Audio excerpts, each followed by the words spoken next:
Shaina Low. She is the Norwegian Refugee Council's communications advisor in Palestine and joins me live now from the Jordanian capital in Amman. Thank you for being with us on the program. Just walk us through your assessment of what people are going to have to deal with in the north of Gaza right now, an area where experts have said 80% of it has been decimated.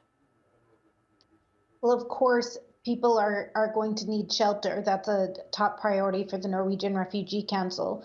They also need food, water, clean medicine, fuel to run the generators in bakeries and hospitals, and the machinery needed to pull out the rubble and remove the rubble and repair the damaged infrastructure. As you can see in the video footage of these people walking on foot, returning to northern Gaza, they have very little. So they basically, with so much of housing damaged or destroyed, will need to start from scratch in terms of rebuilding their lives. Alongside the physical trauma and hardships, they now have to come to terms with seeing their homes completely destroyed. But nonetheless, many of them are extremely excited to be returning to their homes. How significant of a moment is this for the forcibly displaced people from the north? I spoke to a colleague yesterday who had remained in Gaza City and asked her to describe what she was seeing. And she said, it's literally raining people. That's how crowded the streets were. She said that by and large, people were happy, even though they were returning to destruction and immense loss. They were happy to be seeing their family, their friends, finding out what happened to their properties and being able to return to at least where their homes once were. Of course, not everyone was feeling so jubilant. She also said that many people were tired and angry.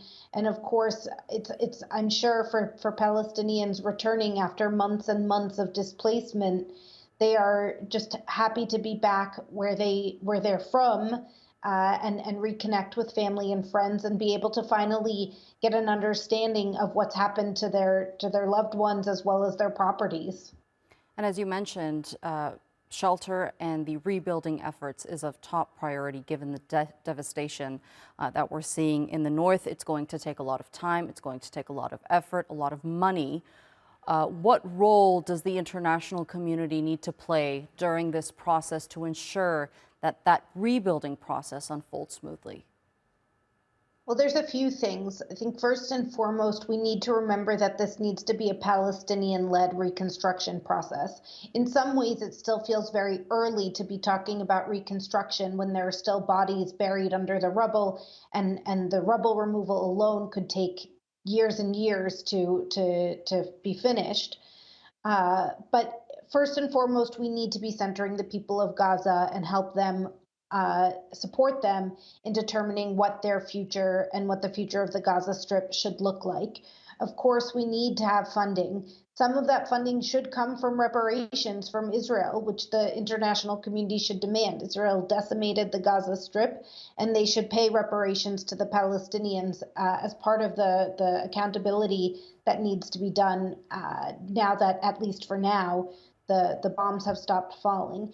And then we need the support of the international community, not only to fund rebuilding, reconstruction efforts, but also to ensure that mistakes that were made in the past, such as the restrictions on what goods could and couldn't enter Gaza, that those are lifted, and that Palestinians in Gaza have control of their borders and can determine what they bring in. Of course, we just need to make sure that we're addressing the root causes that continue to lead to these cycles of violence. And that's the 17, almost 18-year siege that the Gaza Strip has been under.